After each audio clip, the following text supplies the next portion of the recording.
Hello, नमस्कार दोस्तों। आज के इस वीडियो में हम एसएससी एमटीएस 2023 के मैथ्स के प्रश्न सोल्व करेंगे और ये जो पेपर है आपका 12 सितंबर 2023 को शिफ्ट 2 में हुआ था और ये आज हमारा प्रैक्टिस सेट 20 है। ठीक है, तो चलिए फटाफट से स्टार्ट करते हैं आज के क्वेश्चन नंबर फर्स्ट से। अब इसमें देखिए ए और बी एक काम को क्रम से 18 और 36 दिनों में कर सकते हैं और वे साथ मिलकर काम करना शुरू करते हैं, लेकिन 3 दिन बाद ए काम करना छोड़ देता है। तो शेष काम को पूरा करने में बी को कितना समय लगेगा? तो आप यहाँ पर देख सकते हैं ए जो है ये 18 दिन में कर सकता है, जबकि बी जो है ये 36 दिन में कर सकता है। दोनों का एलसीएम अगर आप यहाँ पर लेंगे तो ये 36 यूनिट आपके पास एलसीएम आएगा। ये टोटल वर्क आ चुका है 18 दूनी का 36 यानी कि 2 यूनिट इसकी एफिशिएंसी, 36 से कम 36 यानी कि 1 यूनिट इसकी एफिशिएंसी आ चुकी है। अब यहाँ पर देखिए आपसे प्रश्न में बोला गया कि ए जो है ए और बी जो है ये दोनों एक साथ मिलकर 3 दिन तक काम करते हैं। तो यहाँ पर इसके बाद ए जो है काम को छोड़ देता है। अब शेष काम जो बचा है वो यहाँ पर बी करेगा और यहाँ पर मान लेते बी शेष काम टी टाइम तक कर लेता है। ठीक है, अब यहाँ पर ये टोटल वर्क होगा और टोटल वर्क बराबर हमारे पास 36 यूनिट हो जाएगा। तो यहाँ पर हम बी द्वारा लिया गया टाइम कैलकुलेट कर सकते हैं। यहाँ पर इनके अलग अलग एफिशिएंसी रख दीजिए। इसकी एफिशिएंसी 2 रखेंगे, इसकी एफिशिएंसी 1 रखेंगे और यहाँ पर भी 1 रखेंगे बी की एफिशिएंसी। तो ये हमारे पास यहाँ पर टी बनेगा इक्वल टू, ये देखिए यहाँ पर ब्रैकेट में 3 बनेगा, 3 त्रिका 9, इतर घटा दें तो बराबर हमारे पास 27 आएगा। और यहाँ पर यही हमें कैलकुलेट करना था कि बी जो है यहाँ पर शेष काम को कितने दिनों में करता है। तो टी की वैल्यू हमारे पास 27 आई, यानी कि 27 डेज जो है बी को शेष काम करने में लगे। आप देखिए डायरेक्ट भी कैलकुलेट कर सकते थे, ये करना भी नहीं था आपको। यहाँ पर डायरेक्ट कैसे करते, आपको पता है ए और बी यहाँ पर 2 और 1 3 के एफिशिएंसी से काम करेंगे, एक साथ मिलकर 3 दिन तक काम करते हैं तो 3 त्रिका 9 यूनिट का काम हो जाएगा। तो 36 में से अगर आप डायरेक्ट 9 घटाते तो 27 बचता। अब ये 27 यूनिट का काम यहाँ पर बी अकेला करेगा ए की एफिशिएंसी से, तो 27/1 करते तो आपके पास यहाँ पर 27 3 आंसर आता। इसमें देखिए वर्ष 2019 से 2022 तक किस कंपनी का औसत उत्पादन जो है औसत उत्पादन सर्वाधिक था, ये आपको कैलकुलेट करके बताना है। तो आप यहाँ पर क्या करते हैं, इन सभी का टोटल करते सभी कंपनियों का। तो यहाँ पर कितना बन रहा है, ये 13 4 17 और 1 18 का 8 बन गया, हासिल 1 आती, 8 6 14 1 15 8 23 और यहाँ पर 7, ये आपके पास यहाँ पर 30 बन जाता है, यानी कि 308 आपके पास टोटल आता। ये हमारे पास 20 का 0 बनता, हासिल 2 आती और यहाँ पर जो है 15 और 2 17 और ये 7 24 और 8 ये 32, यानी कि 320 आपके पास ये बनता। और यहाँ पर करते तो ये 10 और ये 10 20 का 0 हासिल 2 आती और यहाँ पर 13 और ये 7 20 26 और यहाँ पर ये 28 बन जाता। और यहाँ पर करते तो ये आपके पास यहाँ पर 10 और ये 16 और यहाँ पर 6 22 होता और हासिल 2 आ जाती।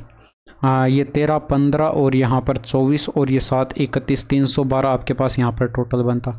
लेकिन यहाँ पर देखिए अगर आप एवरेज भी कैलकुलेट करते तो यहाँ पर क्या करते हैं, सभी डेटा को यहाँ पर 4 डेटा थे भाई, 4 वर्ष के लिए यहाँ पर बोला गया था, तो यहाँ पर आप 4 4 से डिवाइड करते हैं तो यहाँ पर एवरेज आपके पास आता। लेकिन यहाँ पर आपको 4 से डिवाइड करना नहीं था, क्योंकि अगर आप डिवाइड करते भी तब भी आपके पास यहाँ पर सबसे ज़्यादा यही आता, क्योंकि न्यूमरेटर में जो है आपके पास सबसे बड़ी वैल्यू, अंश में जो है सबसे बड़ी वैल्यू इसी में लिखी हुई है कंपनी 2 में, तो कंपनी 2 ही आपके प्रश्न का यहाँ पर सही आंसर हो सकता।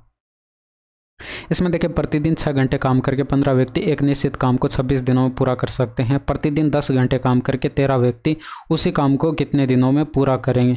आप इसमें देख सकते हैं यहाँ पर 15 व्यक्ति हैं और यहाँ पर 26 दिन तक काम करते हैं और प्रत्येक दिन 6 घंटे काम करते हैं, ये टोटल वर्क हो गया। इसी तरह से इसमें अगर आप यहाँ पर देखते तो 13 व्यक्ति हैं और यहाँ पर मान लेते हैं डी दिनों तक काम करते हैं और प्रत्येक दिन 10 घंटे काम करते हैं, तो यहाँ पर डी की वैल्यू आपको कैलकुलेट करनी थी। यहाँ पर अगर आप देखते तो दोनों जगह आपके पास टोटल वर्क आता और टोटल वर्क यहाँ पर सेम होता, यानी कि हम इनको बराबर रख सकते हैं।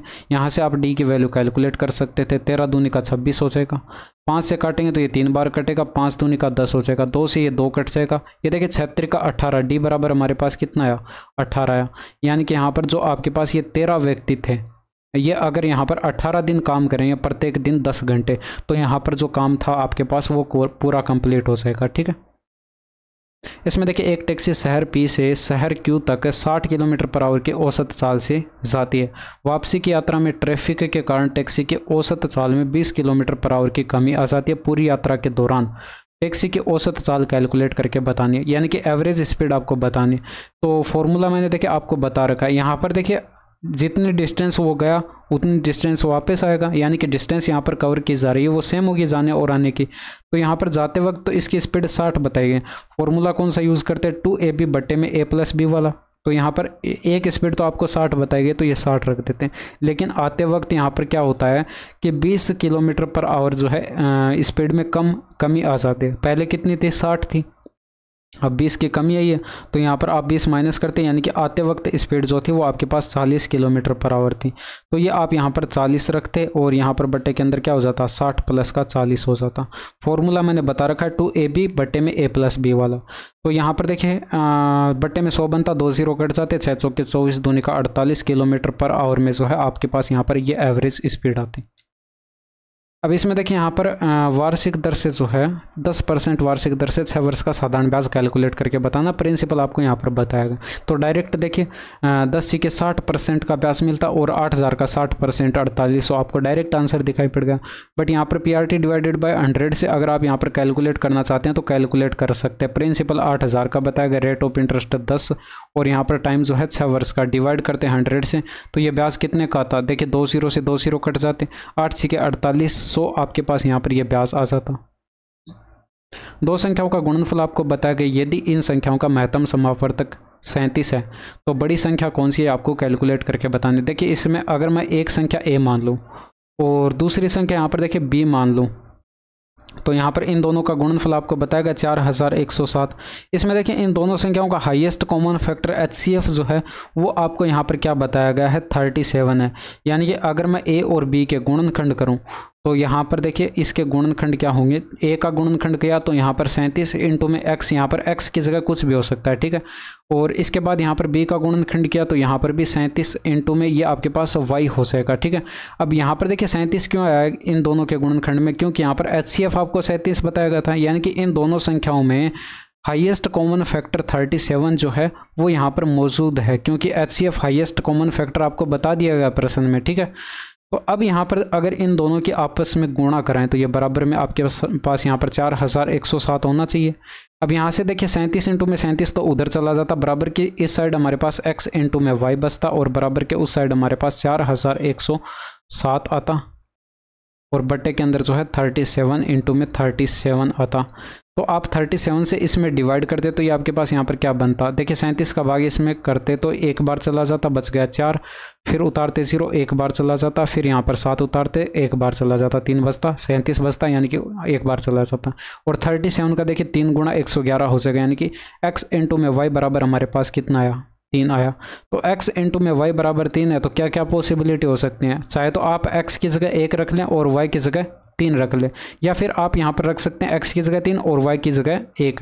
तो यहाँ पर 1 गुणा 3 करने पर ही हमारे पास ये बराबर की साइड 3 बनेगा और ये आपको देखिए बराबर आपके पास यहाँ पर 3 बन जाएगा। अब देखिए इसमें आपको यहाँ पर ये ज़्यादा ध्यान नहीं देना, इसमें देखिए यहाँ पर अगर आप ये 3 और ये 1 रखेंगे तब भी आपके पास यहाँ पर आंसर सेम आएगा, क्योंकि आपको सिर्फ बड़ी संख्या बतानी है।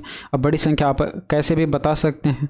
इसमें देखिए आपके पास x की वैल्यू 1 आई है और y की वैल्यू आपके पास यहाँ पर 3 आई है। तो अगर आप यहाँ पर x बराबर लिखते तो ये 37 इंटू में x था आपके पास, x के गुणनखंड किया तो यहाँ पर 37 इंटू में x की वैल्यू 1 मानिए तो बराबर आपके पास 37 आता। एक संख्या तो हमारे पास 37 आ चुकी है, सॉरी यहाँ पर ये a था, a संख्या के गुणनखंड के थे।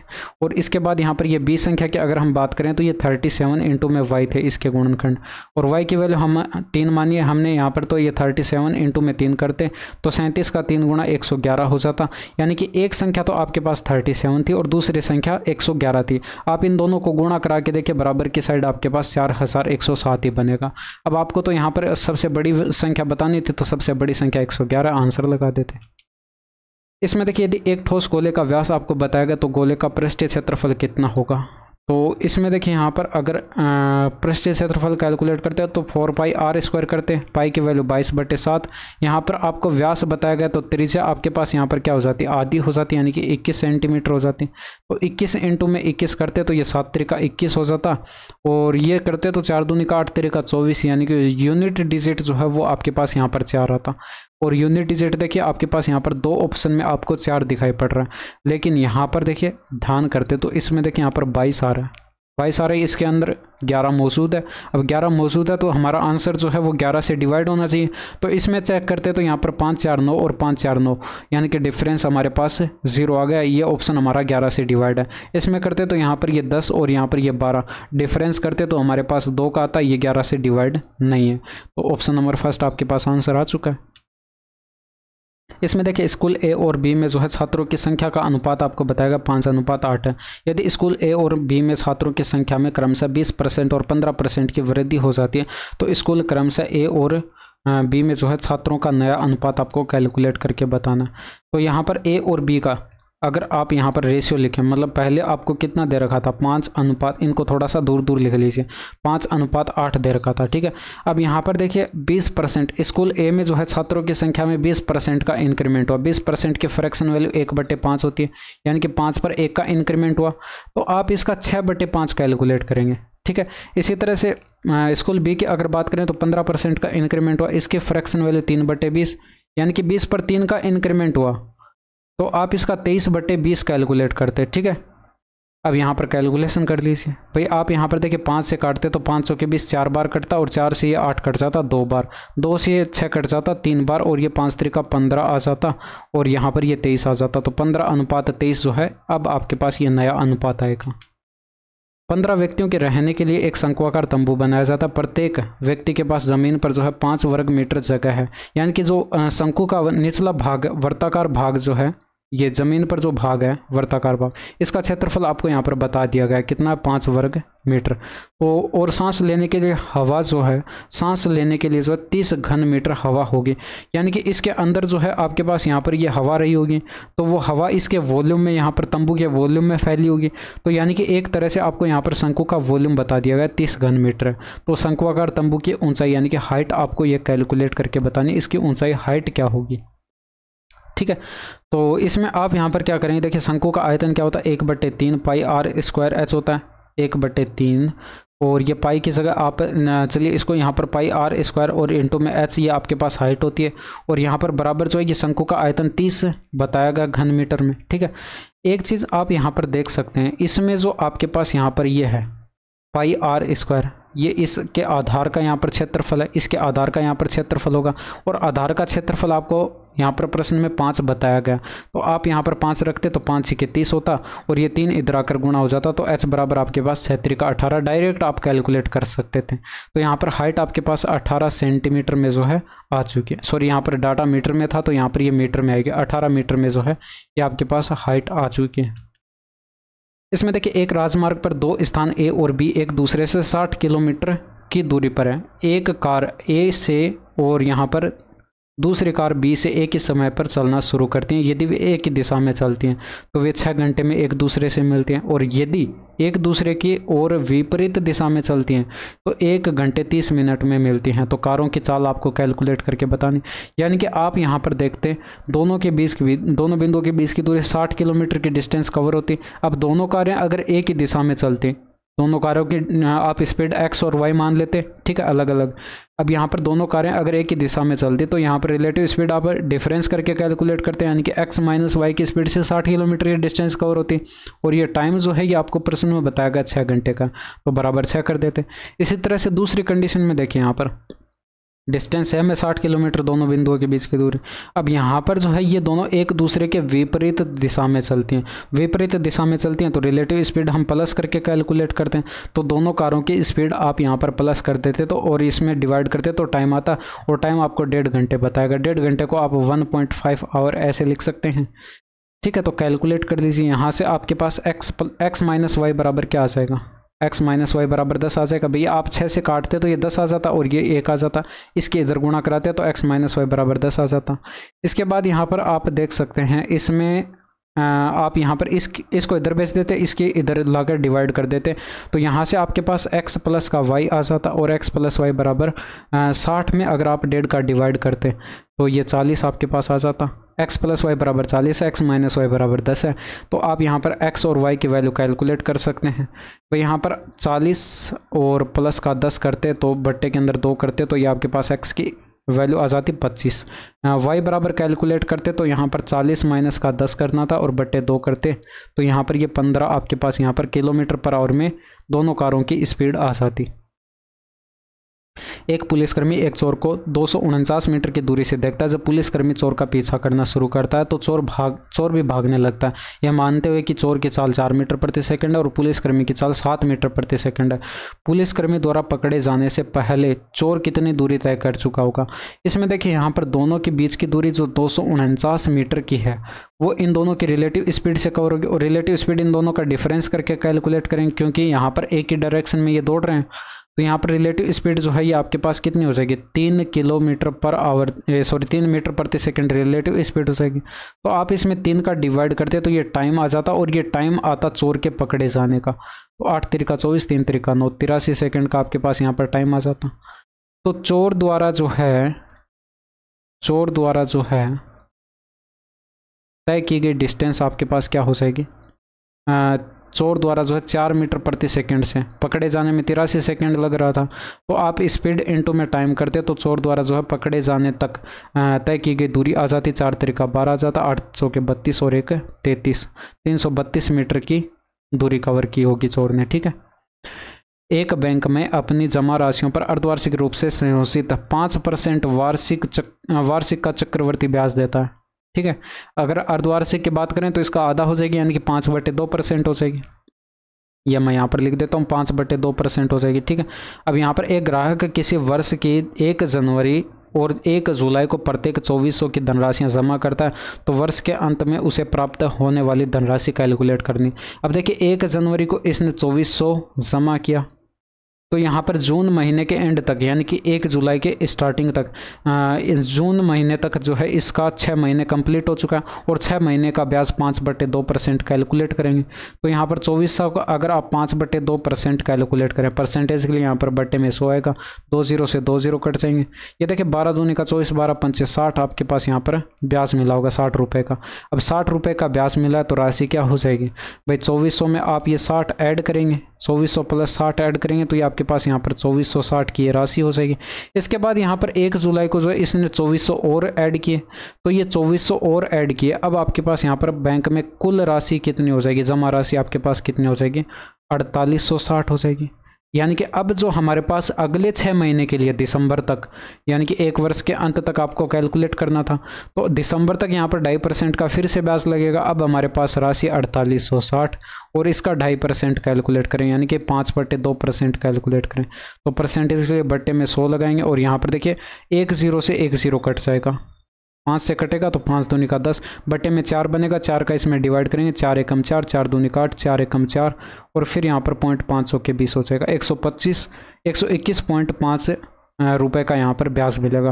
तो अमाउंट जो है ये कितना हो जाएगा भाई, आपके पास प्रिंसिपल ये था 4860 का, इसमें ये आपके पास यहाँ पर कंपाउंड इंटरेस्ट था 121.5, ये इसमें ऐड करा देंगे तो ये आपके पास यहाँ पर 4981.5 रुपये का जो है यहाँ पर ब्याज मिलेगा। 0.50 जो है आप यहाँ पर लिख सकते हैं, कोई फ़र्क नहीं पड़ेगा। इसमें देखिए एक आईपीएल मैच में 22 खिलाड़ियों का औसत स्कोर 72 है और इन 22 खिलाड़ियों में से 10 खिलाड़ियों का औसत स्कोर 80 है, अगले 5 खिलाड़ियों का औसत स्कोर 75 है और बाकी 5 खिलाड़ियों का औसत स्कोर 55 है। तो शेष 2 खिलाड़ियों का औसत स्कोर कितना होगा ये आपको कैलकुलेट करके बताना। तो यहाँ पर देख सकते हैं टोटल खिलाड़ी 22 बताए गए। अब यहाँ पर अगर आपके पास ये जो शेष 2 खिलाड़ी बचे इनका अगर स्कोर 72 होता तो टोटल कितना होता, 72 इंटू में 2 होता, ये इनका टोटल होता। अब यहाँ पर 10 खिलाड़ियों का औसत स्कोर 80 बताया गया जो कि यहाँ पर 72 से कितना 8 यूनिट ज़्यादा, यानी कि इसमें से आप 8 निकाल के जो है इन 10 खिलाड़ियों में बांट देंगे, यानी कि 8 8 8 करके ऐसे 10 बार आप इसमें से निकाल लेंगे। ठीक है, इसके बाद यहाँ पर देखिए अगले जो 5 खिलाड़ी हैं उनका औसत स्कोर आपको यहाँ पर बताएगा 75, जो कि इससे आपके पास 72 से कितना ज़्यादा है, 3 ज़्यादा है, यानी कि आप इसमें से यहाँ पर 3 और निकालेंगे और 3 और निकाल के जो है इन 5 खिलाड़ियों में आप बांट देंगे, तभी आपके पास इनका औसत स्कोर 75 रहा होगा। ठीक है, तो यहाँ पर ये आपके पास 5 से इसको गुणा करा देंगे, यानी कि 3 5 बार निकालेंगे और इन 5 खिलाड़ियों में बांट देंगे, तभी आपके पास इनका औसत स्कोर 75 रहा होगा। ठीक है, इसके बाद यहाँ पर अगले जो बाकी 5 खिलाड़ी हैं उनका इस औसत स्कोर 55 बताया गया। अगर आप 72 और ये 55 का डिफरेंस देखें तो यहाँ पर कितने का डिफरेंस आपको दिखाई पड़ रहा है? ये आपके पास यहाँ पर 2 चला गया और 15, यानी कि 17 का आपको यहाँ पर गैप दिखाई पड़ा, यानी कि 17 कम है। तो 17 कम है कितने खिलाड़ियों का? 5 खिलाड़ियों का। अब यहाँ पर देखिए ये 17 कम है, यानी कि यहाँ पर जो इन 5 खिलाड़ियों का 17 आकर इसमें शामिल होगा, ऐड होगा, तो प्लस कराएंगे। और यहाँ पर कितने खिलाड़ियों का है? 5 खिलाड़ियों का, तो गुणा में 5 करके इसमें ऐड करा देंगे। यानी कि जो शेष 2 खिलाड़ी थे उनका टोटल आपके पास यहाँ पर कैलकुलेट होकर आ जाएगा। 72 का 2 गुना करेंगे तो 144 होगा। ये देखिए यहाँ पर 17 पंचे 85 होगा, 5 3 का 15 माइनस का होगा, तो बच गया यहाँ पर 70 प्लस का, और ये माइनस का 80 होगा, यानी कि माइनस का 10 बच गया। तो 134 आपके पास यहाँ पर ये जो शेष 2 खिलाड़ी थे इनका टोटल आपके पास आ चुका है। अगर आप एवरेज कैलकुलेट करते हैं इन 2 खिलाड़ियों का, तो यहाँ पर 134 में 2 का डिवाइड करते हैं, क्योंकि 2 खिलाड़ी थे, तो 7, ये आपके पास 6 दूनी का 12 हो जाता, 7 दूनी का 14 हो जाता, 67 आपके पास यहाँ पर एवरेज आ जाता। इसमें देखिए 18% की हानि के स्थान पर 12% की हानि पर एक वस्तु बेचने पर वस्तु 120 रुपये अधिक में बिकती है, तो इसका क्रय मूल्य कैलकुलेट करके बताना। तो आप यहाँ पर देख सकते हैं 18% में बेची जाती है, तो यहाँ पर उसके बजाय यहाँ पर 12% में बेची जाती, तो यहाँ पर 120 रुपये अधिक में बिकती। तो यहाँ पर डिफरेंस देखते हैं, तो यानी कि 6% का आपको यहाँ पर गैप दिखाई पड़ा। इसी 6% के कारण ये वस्तु 120 रुपये अधिक में बिक रही है। तो यहाँ पर इसी 6% की वैल्यू आपको यहाँ पर प्रश्न में 120 रुपये दी गई है, यानी कि डेटा आपको यहाँ पर 20 गुना दिखाई पड़ रहा है। तो कॉस्ट प्राइस जो क्रय मूल्य आपके पास था वो अपने आप में 100% था, तो 100% की वैल्यू कितनी हो जाएगी? ये भी 100 ना होकर 100 का 20 गुना करेंगे, यानी कि 2000 जो है ये आपके पास उस वस्तु का क्रय मूल्य आ जाएगा। इसमें देखिए रमन ने 1 लाख में एक वस्तु खरीदी और उसे मोहित को 1,20,000 में बेच दिया। मोहित ने फिर वही वस्तु रश्मि को जो है 1 लाख में बेच दिया। तो यहाँ पर मोहित को कितने प्रतिशत की हानि? देखिए मोहित के लिए कॉस्ट प्राइस तो ये था और सेलिंग प्राइस ये है, तो आप यहाँ पर डिफरेंस देख सकते हैं भाई 20,000 का घाटा हुआ है कितने पर? 20,000 का घाटा हुआ है कितने पर? 1,20,000 पर। तो आप यहाँ पर देख सकते हैं 4 0 से तो 4 0 कट जाएंगे और 2 से कटेगा ये 6 आएगा, और यहाँ पर गुणा 100 भी आपको कराना था। तो 1/6 की परसेंटेज वैल्यू होती है 16 से 2/3%, और यहाँ पर ये घाटा आएगा, यानी कि लॉस आपके पास आ जाएगा कितने का? 16 से 2/3% का मोहित के लिए। ठीक है, इसमें देखिए यदि चीनी के मूल्य में 12% की कमी की जाती है, कमी होने के कारण जो है अक्षत 1200 रुपये में 7 किलो चीनी अधिक खरीद सकता है। तो चीनी का वास्तविक मूल्य कैलकुलेट करके बताना है। देखिए 12% की फ्रैक्शन वैल्यू 3/25 हो जाएगी, यानी कि पहले अगर ये 25 में खरीद रहा था, पहले अगर ये 25 में खरीद रहा था, तो अब ये 3 यूनिट कम में खरीद रहा है, यानी कि 25 यूनिट की वस्तु अब हमारे पास 22 यूनिट की हो चुकी है। ये प्राइस में हमारे पास रेशियो आ जाएगा। तो कंजप्शन में रेशियो क्या हो जाएगा? इसका उल्टा हो जाएगा, यानी कि 22 यूनिट की वस्तु अब ये 25 यूनिट खरीद रहा है। तो यहाँ पर आप देख सकते हैं 3 यूनिट अधिक खरीद रहा है, जबकि प्रश्न में बताया गया कि 7 किलो अधिक खरीद रहा है। तो यानी कि 3 यूनिट की वैल्यू 7 किलो, तो अब ये खरीद कितना रहा है भाई? 25 यूनिट खरीद रहा है। तो ये 25 यूनिट ना होकर 25 का कितना गुना हो जाएगा? 7/3 गुना हो जाएगा। अब यहाँ पर अब ये इतना खरीद रहा है, लेकिन पहले कितना खरीद रहा था? आपको बताएगी कि 7 किलो चीनी अधिक खरीद सकता है कमी होने के कारण, प्राइस में कमी होने के कारण। तो यहाँ पर पहले 7 किलो कम खरीद रहा होगा, यानी कि आप इसमें से 7 किलो अगर घटा दें तो ये 25 × 175 हो जाएगा, /3 माइनस का 7 करेंगे, 7 × 21 इसमें से माइनस करेंगे, तो ये 154 बच गया, और ये बट्टे के अंदर 3, यानी कि इतने किलो अब ये खरीद पा रहा है। इतने किलो अब ये खरीद पा रहा है कितने रुपए में भाई? 1200 रुपये में खरीद पा रहा है। तो यहाँ पर इसकी वैल्यू कितनी हो जाएगी भाई? 1200 रुपये हो जाएगी। इतने किलो की वैल्यू आपके पास 1200 रुपये हो जाएगी। तो यहाँ पर आपको 1 किलो का मूल्य कैलकुलेट करके बताना था। तो 1 किलो का मूल्य, 1 किलो चीनी का मूल्य कितना हो जाएगा? आप क्या करेंगे? 1200 है और ये इधर भेज देंगे तो ये पलट जाएगी वैल्यू, 3/154 आ जाएगा। कैलकुलेट कर लीजिए। इसमें देखिए अगर आप यहाँ पर 2 से डिवाइड करें तो ये 600 हो जाएगा, और ये 2 से डिवाइड करेंगे तो ये 77 हो जाएगा। तो यहाँ पर ये ऊपर बनेगा 1800 और बट्टे के अंदर 77 बनेगा।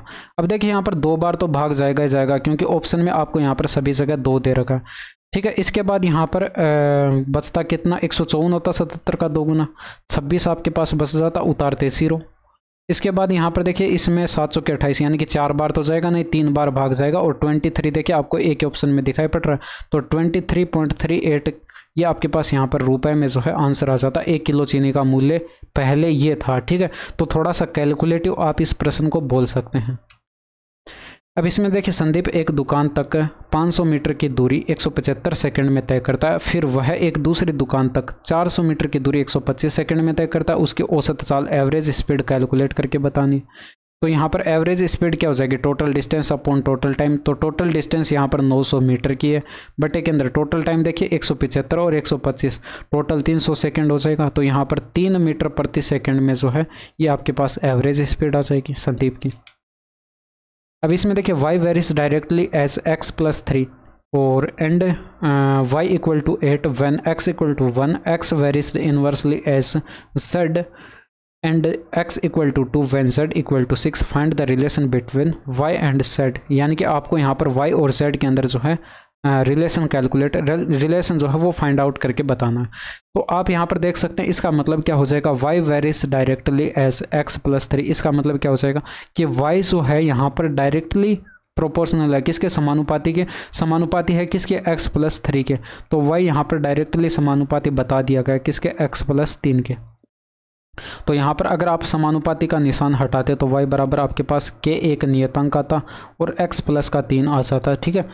इसके बाद यहाँ पर आप देख सकते हैं इसमें आपको बताया गया कि y बराबर 8 है, x बराबर 1 है।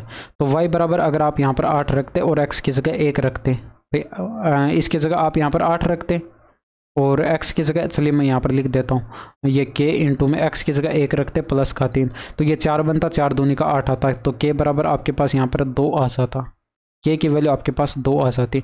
इसी तरह से आप इसमें देखिए ये आपको यहाँ पर x varies inversely as z, यानी कि x यहाँ पर आपको व्युत्क्रमानुपाती बताएगा किसके, z के। तो x व्युत्क्रमानुपाती है z के। तो अगर आप यहाँ पर ये समानुपाती का निशान हटाते हैं तो x बराबर यहाँ पर मान लेते हैं एक कांस्टेंट वैल्यू k डैश आती है और ये बट्टे के अंदर z आ जाएगा। इसमें अगर आप यहाँ पर वैल्यू पुट करते हैं तो यहाँ पर आपके पास क्या बनता, इसमें देखिए यहाँ पर x की वैल्यू 2 है तो z की वैल्यू 6 है, तो यहाँ पर 2 रखते और यहाँ पर k डैश बट्टे के अंदर क्या आ जाता, 6 आ जाता। तो यहाँ से आपके पास k डैश बराबर क्या आ जाता, 12 आ जाता।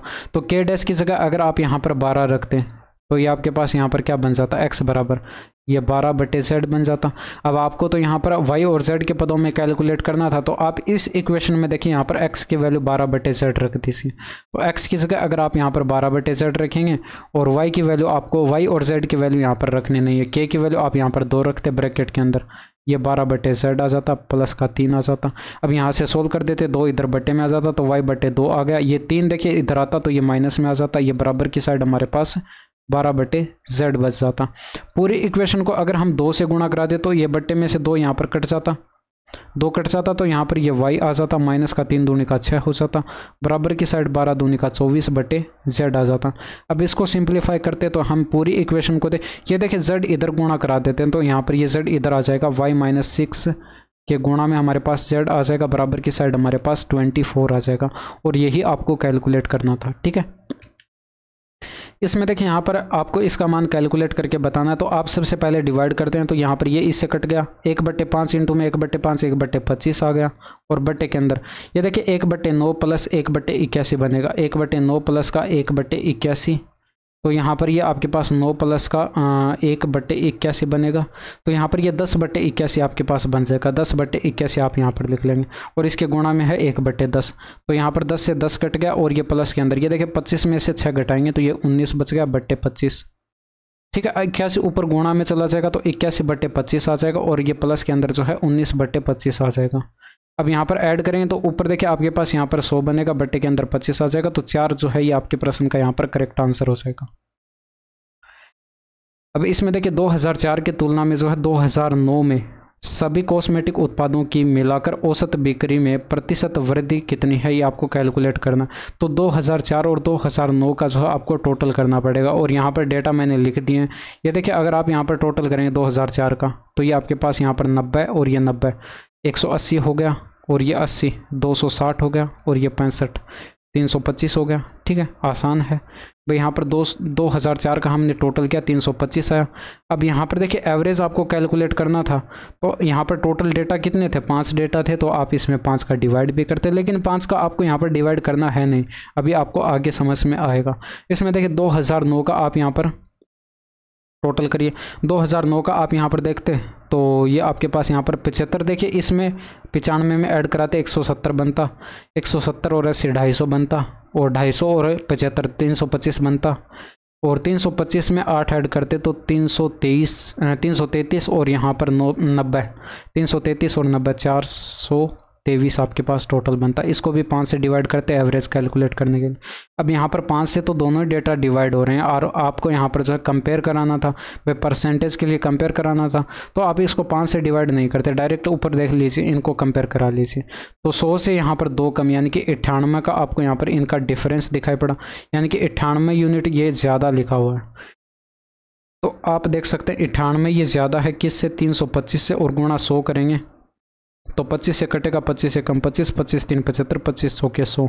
13 से आप डिवाइड करते 98 को, तो 13 5 65, 13 6 78 होता, 13 7 91 होता, 7 बार चला जाता, फिर यहाँ पर 7 बचा, पॉइंट 13 5 65, 7.5 आता, और 7.5 का 4 गुणा करते तो ये आपके पास यहाँ पर अप्रोक्सीमेट आ जाता 30%, हालांकि एक्जैक्ट 30% आ जाता, बट यहाँ पर हमने पूरा डिवाइड नहीं किया था, तो ये अप्रोक्सीमेट 30% आएगा। ठीक है, तो अप्रोक्सीमेट 30% आपके प्रश्न का यहाँ पर सही आंसर होगा।